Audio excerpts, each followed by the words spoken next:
অতঃপর অসংখ্য সালাত ও সালাম পেশ করছি প্রিয় রাসূল মুহাম্মদ সাল্লাল্লাহু আলাইহি ওয়াসাল্লাম, তাঁর আসহাবি কেরাম, আহলে বাইত, শেষ দিবস পর্যন্ত তাঁর প্রতিটি একনিষ্ঠ অনুসারীদের উপর। হামদ সালাতের পরে কৃতজ্ঞতা জানাচ্ছি তাদের যারা অর্থ দিয়ে, সময় দিয়ে, শ্রম দিয়ে, সার্বিক সহযোগিতা দিয়ে, এমনকি জায়গা জমি দিয়ে এই মসজিদ ও মাদ্রাসা কমপ্লেক্স এর অবদান রেখেছেন। আল্লাহ তাদের সকলের এই অবদানকে কবুল করে নিন। এই মসজিদ ও মাদ্রাসা কমপ্লেক্সকে তাওহীদ ও সুন্নাহর কমপ্লেক্স হিসাবে আল্লাহ কবুল করে নিন। সমবেত মুসল্লিবৃন্দ, উপস্থিত প্রিয় ভাই ও বোনেরা, বর্তমান আমরা, এটি কোনো আলোচনা নয়, এটি জুমার খুতবা। জুমার খুতবার কতগুলি বিশেষ আদব রয়েছে, নিয়ম রয়েছে, সেগুলি আমাদেরকে অবশ্যই খেয়াল রাখতে হবে। আল্লাহ রসুল সাল্লাল্লাহু আলাইহি ওয়াসাল্লাম বললেন, জুমার দিন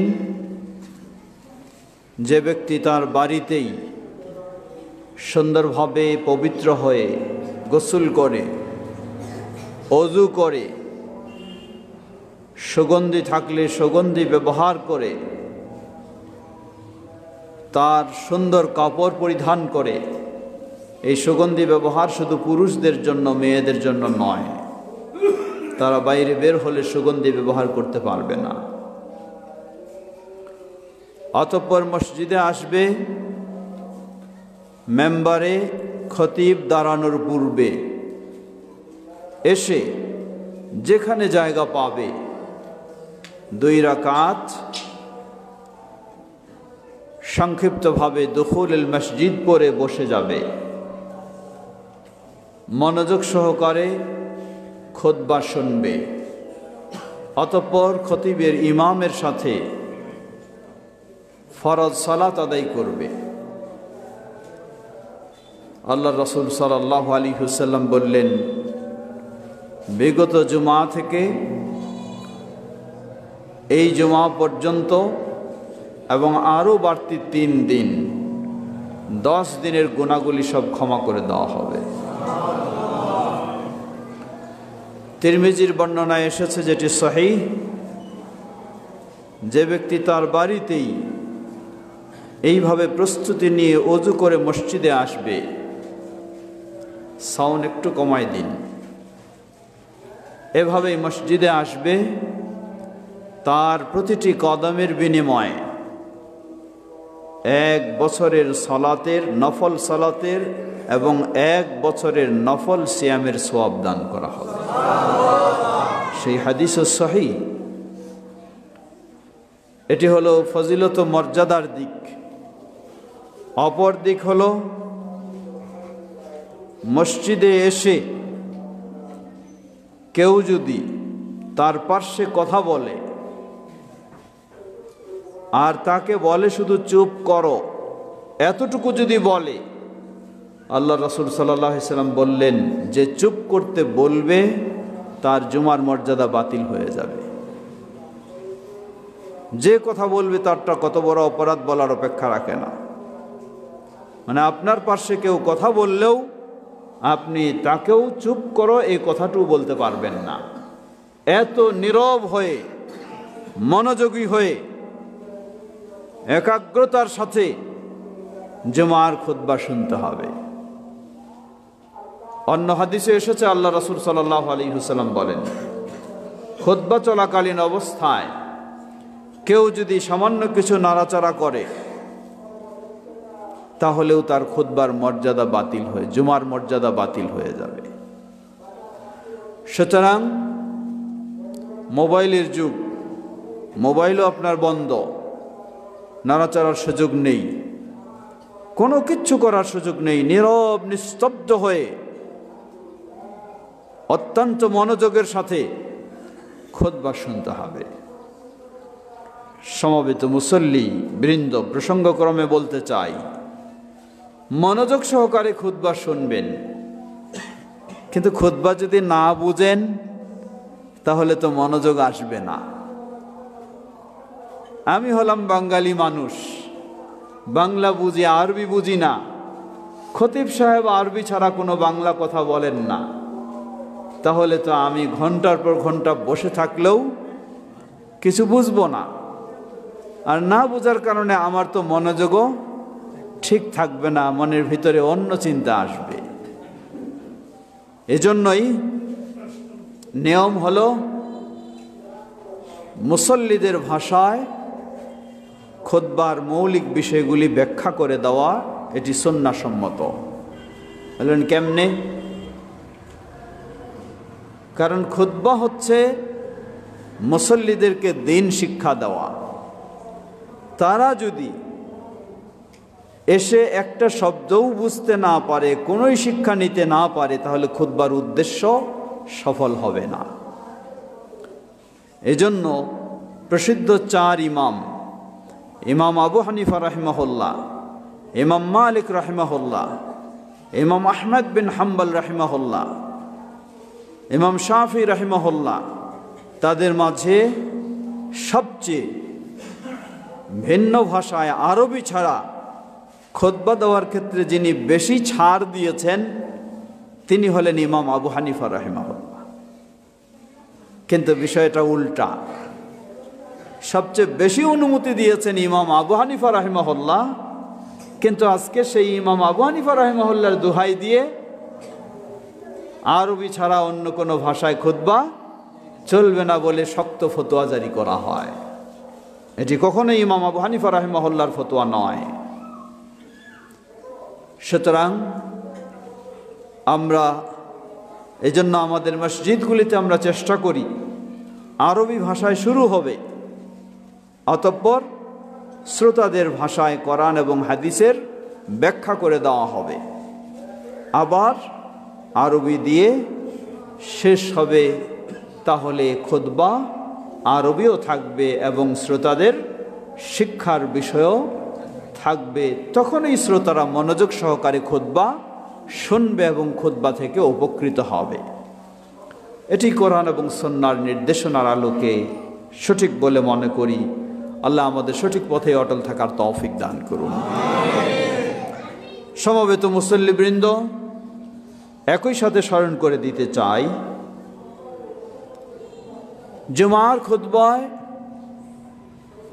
যেমন অনেক গুরুত্ব রয়েছে, তেমন জুমার খুতবার সময় যেগুলি আদব, একজন মুসল্লি হয়তোবা তিনি বিলম্ব করেছেন, খুতবা শুরু হয়ে গেছে, এখন তিনি মসজিদে প্রবেশ করলেন, তিনি কিভাবে মসজিদে প্রবেশ করবেন, কিভাবে বসবেন? আল্লাহ রসুল সাল্লাল্লাহু আলাইহি ওয়াসাল্লাম হাদিস সহিহুল বুখারীর মসজিদের মেম্বারে দাঁড়িয়ে তিনি খুতবা দিচ্ছেন। এমন মুহূর্তে একজন সাহাবী প্রবেশ করলেন। সাহাবীর নাম হলো সুলাইক আল গাতফানি রাদিয়াল্লাহু তাআলা আনহু। তিনি এসে দেখছেন যে খুতবা চলতেছে, এসে চুপচাপ নীরবে যেখানে জায়গা পেলেন বসে গেলেন, বসে খুতবা শুনতেছেন। রাসূলুল্লাহ সাল্লাল্লাহু আলাইহি ওয়াসাল্লাম তাকে মেম্বার থেকে লক্ষ্য করেছেন যে তিনি এসেই বসে গেছেন। মেম্বার থেকে দাঁড়িয়ে তাকে বললেন, আসল্লাইতা, তুমি কি সালাত আদায় করেছো? বেচারা হতবাক, বললেন না, করি নাই। বললেন, কুম ওয়াসাল্লি রাকাতাইন, তুমি দাঁড়াও, 2 রাকাত সালাত পড়ো, অতঃপর বসো। সুবহানাল্লাহ, কি বিশ্বাস! বিষয়টি দেখুন কি।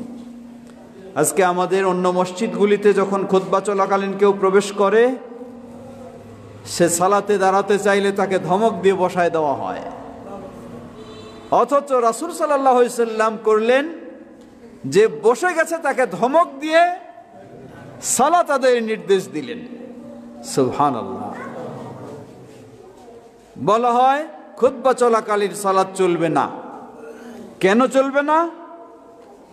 যে খুতবা মনোযোগ দিয়ে শুনতে হবে, এই সময় অন্য কিছু করার সুযোগ নাই। কথা সত্য। অন্য কিছু করার সুযোগ নাই মানে কি এটা বুঝতে হবে। গল্প করার সুযোগ নেই, কথাবার্তা বলার সুযোগ নেই, নড়াচড়া করার সুযোগ নেই, এক দোয়া দুরুদে ব্যস্ত হওয়ারও সুযোগ নেই। কিন্তু যেই রাসূলুল্লাহ সাল্লাল্লাহু আলাইহি সাল্লাম বলেছেন খুতবা চলাকালীন অন্য কিছু করার সুযোগ নেই, সেই রাসূলুল্লাহ সাল্লাল্লাহু আলাইহি সাল্লাম দাঁড়িয়ে তাকে দাঁড়ায়া 2 রাকাত সালাত পড়ার নির্দেশ দিয়েছেন, তারপর বসতে বলেছেন। তাহলে এ থেকে হাদিস থেকে বুঝতে হবে যে ওই সময় কেউ যদি প্রবেশ করে তাকে অবশ্যই 2 রাকাত দুখুলুল মসজিদ পড়ে বসতে হবে। এছাড়া আর অন্য কিছু পড়ার সুযোগ নেই, অন্য কিছু করার সুযোগ নেই। পৃথিবীর শ্রেষ্ঠ মুফতি মুহাম্মদ সাল্লাল্লাহু আলাইহি ওয়াসাল্লাম তিনি ফতোয়া দিলেন এই 2 রাকাত সালাত দুখুলুল মসজিদ খুতবা চলাকালীন হলেও এসে পড়তে হবে, তারপরে বসতে হবে। আর আমাদের মসজিদগুলিতে কঠিনভাবে বলা হয় না, চলবে না। এর কারণ হলো, কারণটা কি?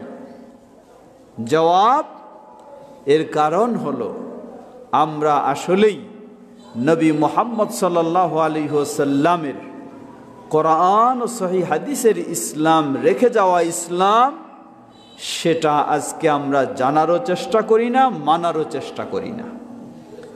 বাপদাদার কাছে কি ধরনের পেয়েছি ওইটাই মানি। গাউস কুতুব পীর মুর্শেদরা কি বলেছেন সেটাই শুনি, সেটাই মানি। আল্লাহ কি বলেছেন আর আল্লাহর রাসূল মুহাম্মদ সাল্লাল্লাহু আলাইহি ওয়াসাল্লাম কি বলেছেন সেদিকে আমরা দেখার চেষ্টা করি না। অথচ প্রতিটি মুসলিমের দায়িত্ব, বিশেষ করে আলেম সমাজের দায়িত্ব হলো কোরআন এবং সহিহ হাদিস থেকে আমাদের কি করণীয়, আমজনতার কি করণীয়, সেগুলি ভালোভাবে জেনে সেগুলি মানুষকে জানায় দেওয়া আমানতের সাথে। কিন্তু আফসোসের সাথে বলতে হয়, আমরা হয়তোবা কোরআন হাদিস জানি না, এটা বলছি না। কোরআন হাদিস জানেন, পড়েন, কিন্তু কোরআন হাদিসকে তখন মাযহাবের সাথে বা তরিকার সাথে বা পীর সাহেবের সাথে মিলানোর চেষ্টা করেন। যদি কোরআন হাদিস মাযহাবের সাথে মিলে যায় তাহলে অসুবিধা নাই, ঠিক আছে।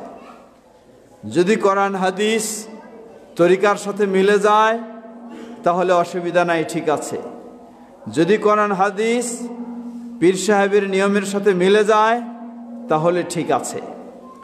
আর যদি কোরআন হাদিস মাযহাবের সাথে না মিলে তাহলে মাযহাবেই মানতে হবে, কোরআন হাদিস বাদ দিতে হবে। যদি কোরআন হাদিস তরিকার সাথে না মিলে তাহলে তরিকাই মানতে হবে, কোরআন হাদিস বাদ দিতে হবে।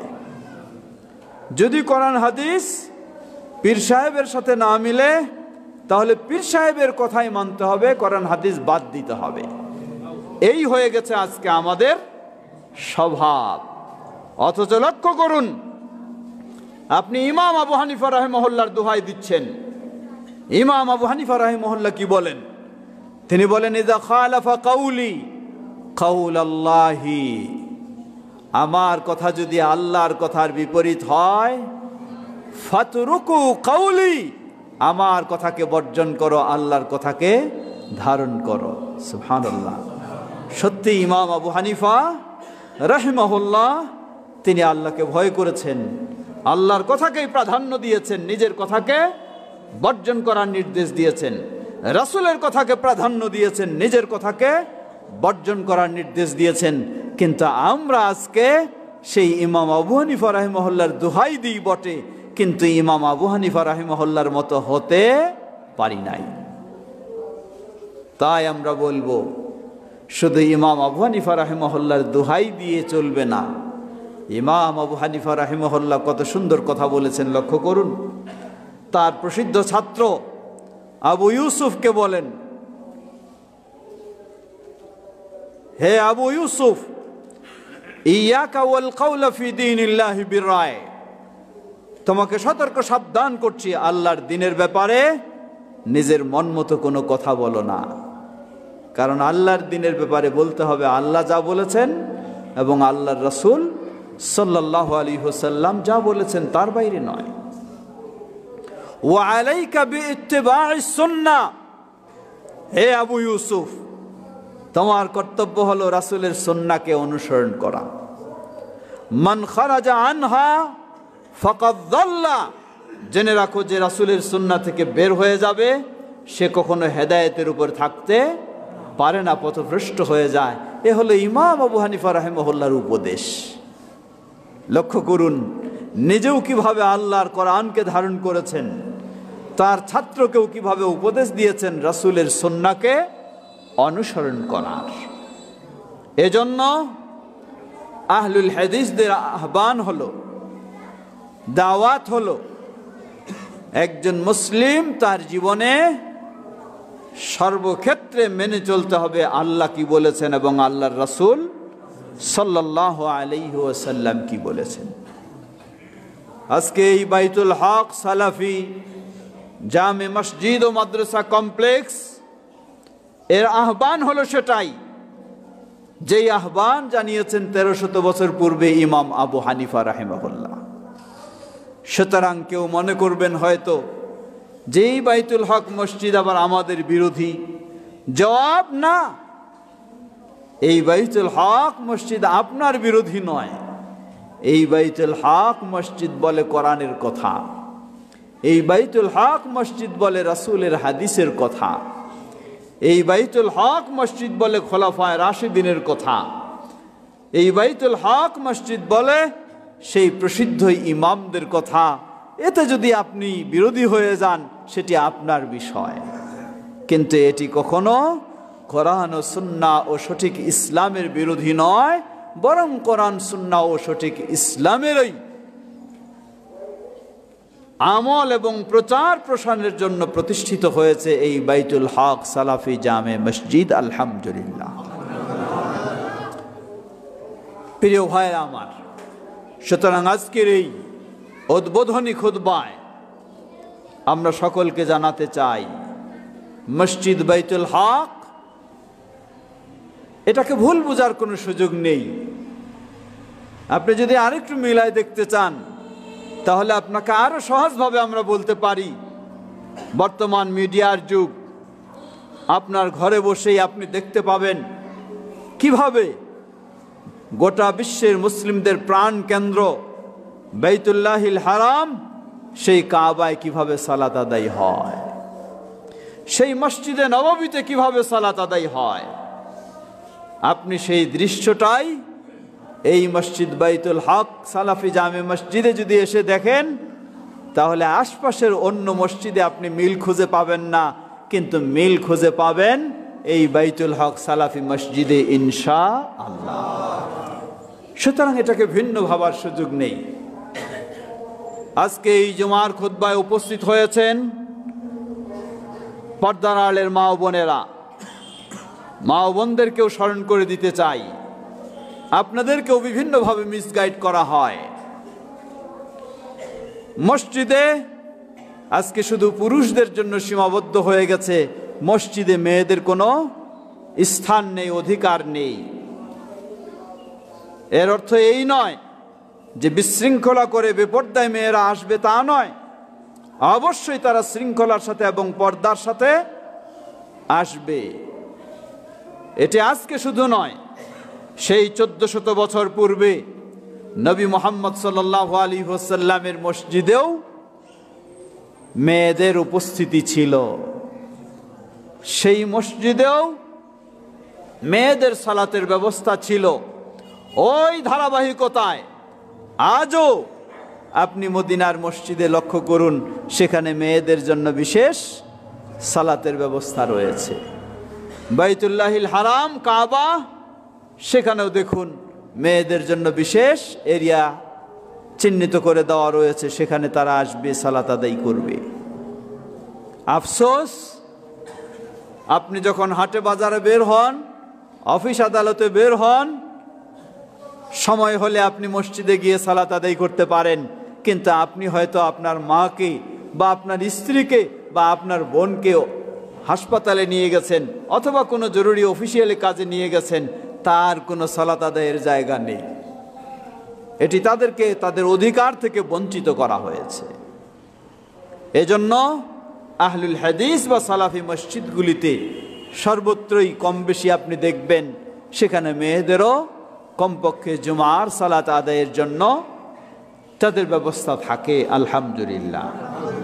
অতএব পর্দার আড়ালের মা বোনদেরকেও স্মরণ করে দিতে চাই, আল্লাহর রাসূল সাল্লাল্লাহু আলাইহি ওয়াসাল্লাম তিনি বলেছেন, লা তামনাউ ইমা আল্লাহি ইলাল মাসাজিদ।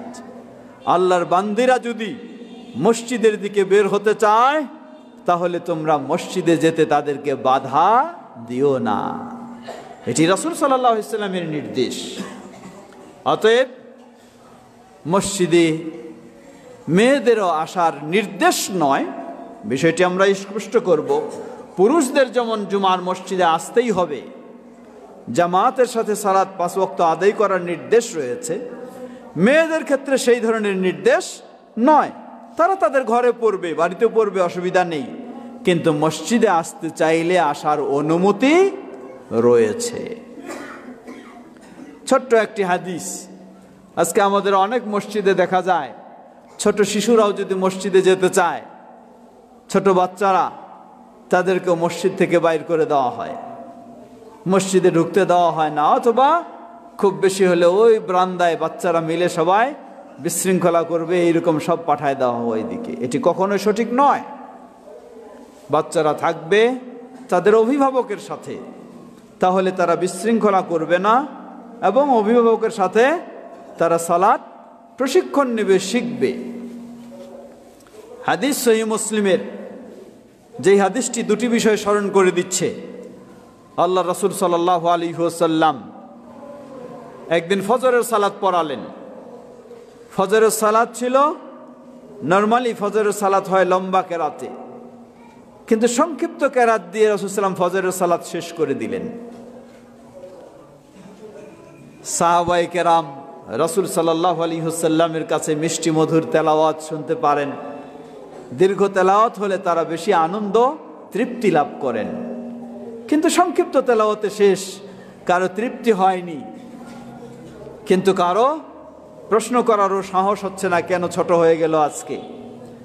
এক সাহাবী বলেই ফেললেন সাহস করে, হে আল্লাহ রাসূল সাল্লাল্লাহু আলাইহি ওয়াসাল্লাম, ফজরে আমরা লম্বা কেরাত শুনতে পাই, অনেক আনন্দ উপভোগ করি, কোরআন শুনে তৃপ্তি লাভ করি আপনার সুরে, আপনার মুখ থেকে, কিন্তু আজকে যেন ছোট্ট সূরা দিয়ে আপনি শেষ করে ফেললেন। হাদিসটি সহিহ মুসলিমের। রাসূল সাল্লাল্লাহু আলাইহি ওয়াসাল্লাম বললেন, জেনে রাখো, আমি যখন ঘর থেকে বের হই ফজরের সালাতে ইমামতির জন্য, আমার মনেও ইচ্ছা ছিল যে আজকে আমি এই সূরাগুলি তেলাওয়াত করব, কিন্তু আমি যখন সালাতে দাঁড়ালাম, সালাতে দাঁড়িয়েই সূরা ফাতিহা পড়তেই আমার কানে আওয়াজ আসলো, এক ছোট্ট বাচ্চার কান্নার আওয়াজ। আমি বুঝলাম এই ছোট্ট বাচ্চার মা, সে নিশ্চয়ই আমাদের সাথে জামাতে অংশগ্রহণ করেছে। তো এই ছোট্ট বাচ্চা যেন তার মাকে তাড়াতাড়ি পেয়ে যায়, এজন্যই আমি ছোট সূরা দিয়ে তাড়াতাড়ি সালাত শেষ করে ফেললাম। আল্লাহু আকবার! কি লক্ষ্য করুন,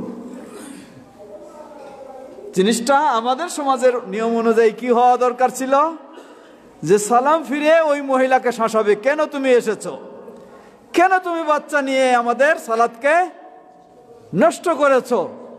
সুবহানাল্লাহ! কিন্তু তা করলেন না।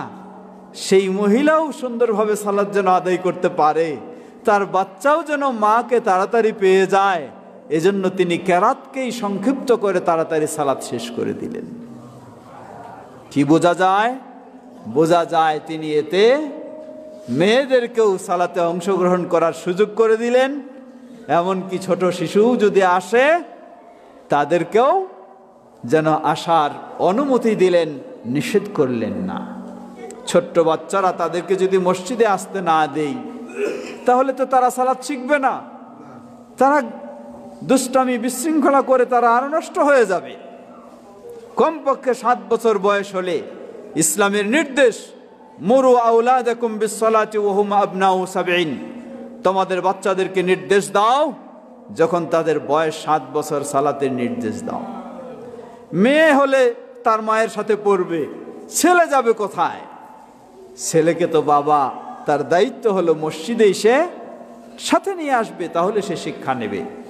আল্লাহ আমাদের সকলকে, আমরা যেন নবী মুহাম্মদ সাল্লাল্লাহু আলাইহি ওয়াসাল্লামের সঠিক ইসলাম কোরআন ও সহিহ হাদিসের আলোকে জেনে মেনে চলতে পারি, আল্লাহ আমাদের সকলকে সে তৌফিক দান করুন। ওয়া আখির দাওয়ানা আনিল হামদুলিল্লাহি রাব্বিল আলামিন ওয়া সাল্লাল্লাহু তাআলা আলা নবিয়িনা মুহাম্মদ ওয়া আলা আলিহি ওয়া সাহবিহি আজমাইন।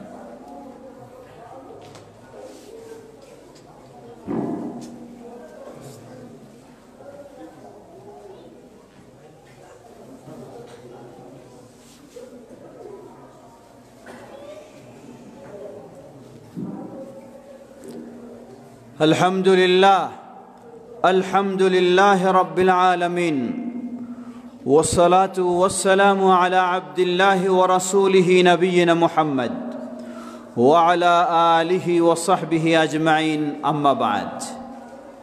সমবেত মুসল্লিবৃন্দ, মসজিদ বাইতুল হক সালাফি জামিয়া মসজিদ ও মাদ্রাসা কমপ্লেক্স এর পরিচিতি সম্পর্কে আরেকটু বলতে চাই। এটি হলো সালাফি। সালাফি অর্থ কি? সালাফি অর্থ হলো যিনি সালাফদের প্রতি নিজেকে সম্পৃক্ত করেন। সালাফ হচ্ছে পূর্বসূরি, অর্থাৎ এই উম্মতের সর্বপ্রথম শ্রেণীর মানুষ নবী সাল্লাল্লাহু আলাইহি ওয়াসাল্লামের পরে তারা হলেন সাহাবায়ে কেরাম, অতঃপর তাবেঈ, অতঃপর তাবেঈ, এইভাবে ধারাবাহিকভাবে এসে গেছে। যারা ইসলাম মানার ক্ষেত্রে নবী সাল্লাল্লাহু আলাইহি ওয়াসাল্লাম এবং তার সাহাবায়ে কেরামের অনুসরণ করেন, তারাই হলেন সালাফি। সালাফিদের অপর পরিচয় হলো আহলুল হাদিস। আহলুল হাদিস মানে যারা তাদের আকীদা, আমল, ইবাদত সর্বক্ষেত্রে কোরআন এবং সহিহ হাদিসের অনুসরণ করেন। আল্লাহর হাদিস হলো আল কোরআন, আর রাসূল সাল্লাল্লাহু আলাইহি ওয়াসাল্লামের হাদিস তো হাদিসেই। এই দুই হাদিসের যারা অনুসরণ করে তারাই হচ্ছে আহলুল হাদিস। আহলুল হাদিস তারা প্রসিদ্ধ ইমাম আবু হানিফা রাহিমাহুল্লাহ, ইমাম মালিক, ইমাম শাফি, ইমাম আহমদ বিন হাম্বল, ইমাম আবু হানিফা রাহিমাহুমুল্লাহ সবাইকে সম্মান করে, সকলকে শ্রদ্ধা করে, কারো অন্ধ অনুসরণও করে না, আবার কারো প্রতি বিদ্বেষ পোষণও করে না। তাদের কথাগুলি যদি কোরআন এবং হাদিসের সাথে মিলে যায় তাহলে কোনো অসুবিধা নেই, আর কারো কথা যদি কোরআন এবং হাদিসের সাথে না মিলে তাহলে তার অন্ধ অনুসরণে তার কথা মানে না, মানে কোরআন এবং হাদিসকে। কারণ এটাই একজন মুসলিমের কর্তব্য। আপনি যখন পৃথিবী থেকে বিদায় নেবেন, কবরে আপনাকে রাখা হবে, সবাই আমরা বলি বিসমিল্লাহি ওয়া আলা মিল্লাতি রাসূলিল্লাহ, আল্লাহর নামে এবং রাসূলের মিল্লাতে।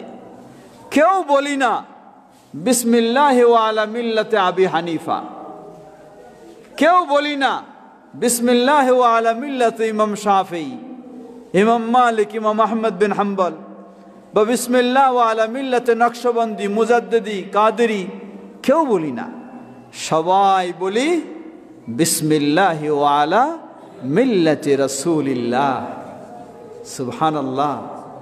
এটাই বলে, এটাই প্রমাণ করে ওখানে যেমন রাসূলুল্লাহ ছাড়া আর কেউ টিকবে না, আল্লাহ এবং তার রাসূল, সুতরাং আপনার জীবনটাকেও গড়ে তুলতে হবে আল্লাহ এবং রাসূল যা বলেছেন সেটা দিয়ে, অন্য কোনো দোহাই চলবে না।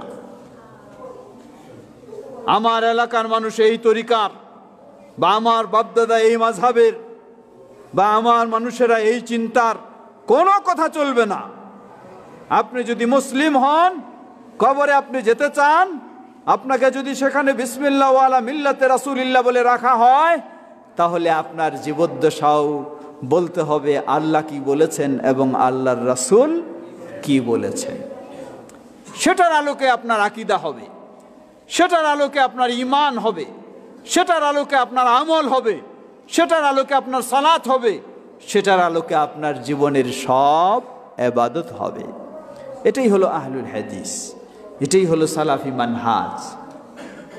সুতরাং আমরা যেন সেই সঠিক বিষয়টিকে ভালোভাবে বুঝে সেই আলোকে আমাদের জীবনকে গড়ে তুলতে পারি। আল্লাহ আমাদের তৌফিক দান করুন। সমবেত মুসল্লিবৃন্দ, পর্দার আড়ালের মা ও বোনেরা, বিশেষ করে মা ও বোনদেরকে স্মরণ করে দিতে চাই, আপনারা সহজ সরল মনের মানুষ, ইসলামের প্রতি আপনাদের তুলনামূলক বেশি দুর্বলতা ও সরলতা রয়েছে। যে কোনো বিষয় ইসলামের নামে আপনাদের কাছে বললে আপনারা সহজে এটা মেনে নিতে চান। এখানে একটি ভালো দিক রয়েছে আর একটি মন্দ দিক রয়েছে। ভালো দিক হলো ইসলামের প্রতি আপনাদের দুর্বলতা, ইসলামের প্রতি আপনাদের আনুগত্য, ভালোবাসা, এটি ভালো দিক। কিন্তু মন্দ দিক হলো যে কোনো বিষয় ইসলামের নামে বললেই মানা যাবে না, যে কোনো কথা বললেই ইসলামের নামে গ্রহণ করা যাবে না, যতক্ষণ না সেই কথা হয় আল্লাহর কোরআনে থাকে অথবা রাসূলুল্লাহ সাল্লাল্লাহু আলাইহি সাল্লামের সহিহ হাদিসে থাকে। এটি নিশ্চিত হতে হবে। আপনারা এই বিষয়টি নিশ্চিত হয়ে আপনার জীবনে সেটি গ্রহণ করবেন, তাহলে আল্লাহর কাছে তা গ্রহণযোগ্য হবে এবং এর প্রতিদান আল্লাহর কাছে পাওয়া যাবে। যদি তা না হয়, তাহলে হয় ইবাদতের নামে শিরকে লিপ্ত হয়ে যাবেন, অথবা ইবাদতের নামে বেদাতে লিপ্ত হয়ে যাবেন। যখন কেউ শিরকে লিপ্ত হবে অথবা বেদাতে লিপ্ত হবে, তাহলে তার কাঙ্ক্ষিত জান্নাত হারিয়ে যাবে। আল্লাহ সুবহানাহু ওয়া তাআলা বলেন, ইন্নাহু মান ইউশরিক বিল্লাহ ফাকাদ হারামাল্লাহু আলাইহিল জান্নাহ ওয়া মাওয়াহুন নার ওয়া মা লিয-যালিমিন মিন আনসার। ইন্নাহু মান ইউশরিক বিল্লাহ, যে আল্লাহর সাথে শিরকে লিপ্ত হয়, ফাকাদ হারামাল্লাহু আলাইহিল জান্নাহ, আল্লাহ তার জন্য জান্নাতকে হারাম করে দেন। নাউযুবিল্লাহ। সুতরাং আপনাকে গোটা জীবনটা গড়ে তুলতে হবে শিরক মুক্ত। যেন শিরক মুক্ত আপনি হন, তাহলে আপনার জন্য জান্নাত প্রস্তুত, জাহান্নাম থেকে আপনি বাঁচতে পারবেন। আর যদি আপনার জীবনে আকীদা, বিশ্বাসে, আমলে, আখলাকে শিরক প্রবেশ করে ফেলে, তাহলে সব বরবাদ হয়ে যাবে। তাই এই বাইতুল হক সালাফি জামে মসজিদের দাওয়াত হলো আমাদের জীবনটাকে করতে হবে শিরক মুক্ত, আমাদের জীবনটাকে করতে হবে বেদা মুক্ত। আমরা যেন সেভাবে আমাদের জীবন গড়তে পারি এবং আমাদের নতুন প্রজন্ম সন্তানদেরকেও গড়ে তুলতে পারি। আল্লাহ আমাদের সকলকে সে তৌফিক দান করুন। সমবেত মুসল্লিবৃন্দ, এই মসজিদ বাইতুল হক ও মাদ্রাসা কমপ্লেক্স আপনারা জানেন, এটি সরকারি কোনো অনুদানে পরিচালিত নয়। আপনার আমার মতো মানুষের সামান্য সহযোগিতা দিয়েই আল্লাহ সুবহানাহু ওয়া তাআলা এটাকে দাঁড় করেছেন। আলহামদুলিল্লাহ। একদিকে যারা জায়গা দিয়েছেন, এই নতুন ভবন নির্মাণের জন্য অর্থ দিয়েছেন, সবাইকে কৃতজ্ঞতা জানাই, দোয়া করি রাসূল সাল্লাল্লাহু আলাইহি সাল্লামের সুসংবাদ, মান বানা লিল্লাহি মসজিদা বানাল্লাহু লাহু বাইতান ফিল জান্নাহ, যে আল্লাহর সন্তুষ্টি অর্জনের লক্ষ্যে মসজিদ নির্মাণ করবে, আল্লাহ এর বিনিময়ে তাকে জান্নাতুল ফেরদাউসে জান্নাতে অট্টালিকা তৈরি করে দেবেন। সুবহানাল্লাহ। আল্লাহ যারা এই মসজিদে জায়গা দিয়েছে, অর্থ দিয়েছে, শ্রম দিয়েছে, আল্লাহ সকলকেই আমাদের জান্নাতে এর বিনিময়ে অট্টালিকা দান করুন। আমাদের এই অবদানকে আল্লাহ কবুল করে নিন। আমরা লক্ষ্য করছি মসজিদের এখনো অনেক কাজ অসম্পন্ন রয়েছে। অনলাইনে আমাদের এ খুতবাও বিশ্বব্যাপী ছড়িয়ে যাচ্ছে। দেশ বিদেশে যে যেখানে রয়েছেন, দূরে ও কাছে, সকলকে আমরা আহ্বান জানাবো আমাদের এই মসজিদকে পূর্ণ করতে, কাজগুলি সম্পন্ন করতে যে সহযোগিতার প্রয়োজন আপনারা সকলেই সেই সহযোগিতা দেওয়ার চেষ্টা করবেন। আল্লাহ আমাদের সকলকে সে তৌফিক দান করুন। আমাদের এই মসজিদের সাথেই রয়েছে মাদ্রাসা কমপ্লেক্স, যেখানে বর্তমান ক্লাস 6 পর্যন্ত সঠিক কোরআন এবং সহিহ হাদিসের আলোকে সঠিক দ্বীনের শিক্ষা চলমান। সেই মাদ্রাসাকেও সুপ্রতিষ্ঠিত করা আমাদের দায়িত্ব। আমরা যেন সকলেই নিজেরা এবং যারা আমাদের পরিচিত রয়েছে, আপনি আপনার সাধ্য অনুযায়ী সহযোগিতা করবেন। আপনার সামর্থ্য নেই কিছুই দেওয়ার, আপনি খোলা মনে আল্লাহর কাছে কমপক্ষে দোয়া করুন, হে আল্লাহ এই মসজিদকে কবুল করে নিন, হে আল্লাহ এই মাদ্রাসাকে প্রতিষ্ঠিত করুন। হতে পারে আল্লাহ আপনার দোয়া কবুলের মাধ্যমেও একজন টাকা দিয়ে যা করতে পারে, আপনার দোয়ার মাধ্যমে তার চেয়ে আরো অনেক বেশি হতে পারে। ঠিক তেমনি ভাবে আপনার সামর্থ্য নেই, আপনাদের এইদিকে অধিকাংশ মানুষ এই প্রবাস জীবনে আছে, বিদেশ থেকে বহু টাকা পয়সা রোজগার করে, নিজের বাড়ি সুন্দরভাবে নির্মাণ করে, মার্কেট নির্মাণ করে। আপনি তাদেরকে সংবাদ দিন যে এটা হচ্ছে মসজিদ। এই মসজিদ নির্মাণ মানেই হলো জান্নাতে নিজের অট্টালিকা নির্মাণ করা। সুবহানাল্লাহ। মসজিদ নির্মাণ করা মানেই হলো জান্নাতে নিজের জন্য অট্টালিকা নির্মাণ করা। এর চেয়ে বড় সৌভাগ্য আর কি হতে পারে? অতএব আপনার পরিচিত যারা রয়েছে তাদেরকে আপনি সংবাদ দিন। হতে পারে আপনার এই সংবাদ তাকে জানানোর মাধ্যমে কেউ যদি এখানে অনুদান দেয়, তাহলে তিনি 1 লক্ষ টাকা দিয়ে যে সওয়াব পাবেন, আপনি শুধু তাকে বলবেন, এজন্যই আল্লাহ আপনাকে সমান সওয়াব দান করবেন। অতএব সেভাবে আমরা চেষ্টা করব অন্যদেরকে সংবাদ দেওয়ার মাধ্যমেও এই মসজিদে সার্বিক সহযোগিতা দিয়ে দ্রুত যেন মসজিদের কাজটুকু আমরা সম্পন্ন করতে পারি। আল্লাহ আমাদের সকলকে সে তৌফিক দান করুন। সমবেত মুসল্লিবৃন্দ, গোটা বাংলার বুকে আহলুল হাদিসদের যে মূল প্ল্যাটফর্ম, আহলুল হাদিসদের মূল সংগঠন বাংলাদেশ জামিয়াতে আহলুল হাদিস আপনাদের সাথেও সর্বসময় রয়েছে এবং থাকবে ইনশাআল্লাহ। সাধ্য অনুযায়ী আমরাও সেটি চেষ্টা করব এবং খোঁজখবর রাখব যাতে এই মসজিদকে সুন্দর করা যায় এবং মাদ্রাসাকে সুন্দর করা যায়। সেই সাথে আমাদের পরামর্শ, আপনারা আমরা যতটুকু সহযোগিতা দেব তার চেয়ে বড় হলো আমরা যেন ঐক্যবদ্ধ হয়ে সব সময় থাকতে পারি। এটি হলো সবচেয়ে বড় গুরুত্বপূর্ণ বিষয়। অনেক সময় নতুন মসজিদ হয়, মাদ্রাসা হয়, সবাই মিলে খুব আগ্রহের সাথে শুরু করে, কিন্তু শেষটায় সবাই একসাথে থাকতে পারে না। যারাই শুরু করেছে তাদের কারণেই দেখা যায় প্রতিষ্ঠান নষ্ট হয়ে যায়। এজন্য আমি সবাইকে বিশেষভাবে অনুরোধ জানাবো, আমার নামের প্রয়োজন নেই, আমার তালিকার প্রয়োজন নেই, কমিটিতে আসি কি না আসি এটা বড় বিষয় নয়। বড় বিষয় আপনি খেয়াল রাখবেন আপনি আল্লাহর তালিকায় আছেন কি না। আপনি যদি আল্লাহর তালিকায় থাকতে পারেন তাহলে আপনি সফল। দুনিয়ার কোনো তালিকা আপনার নাম না থাকুক অসুবিধা নেই, কিন্তু আল্লাহর তালিকায় আপনি থাকতে পারলেই আপনি সফল। আর দুনিয়ার যদি হাজারো তালিকায় আপনি থাকেন কিন্তু আল্লাহর তালিকায় আপনি নাই, তাহলে কোনোই আপনার লাভ নেই, কিছুই হবে না, বরং এটা দিয়ে আপনাকে আবার শাস্তি ভোগ করতে হবে। এটি হয়ে যেতে পারে মানুষ দেখানো, মানুষ শোনানো।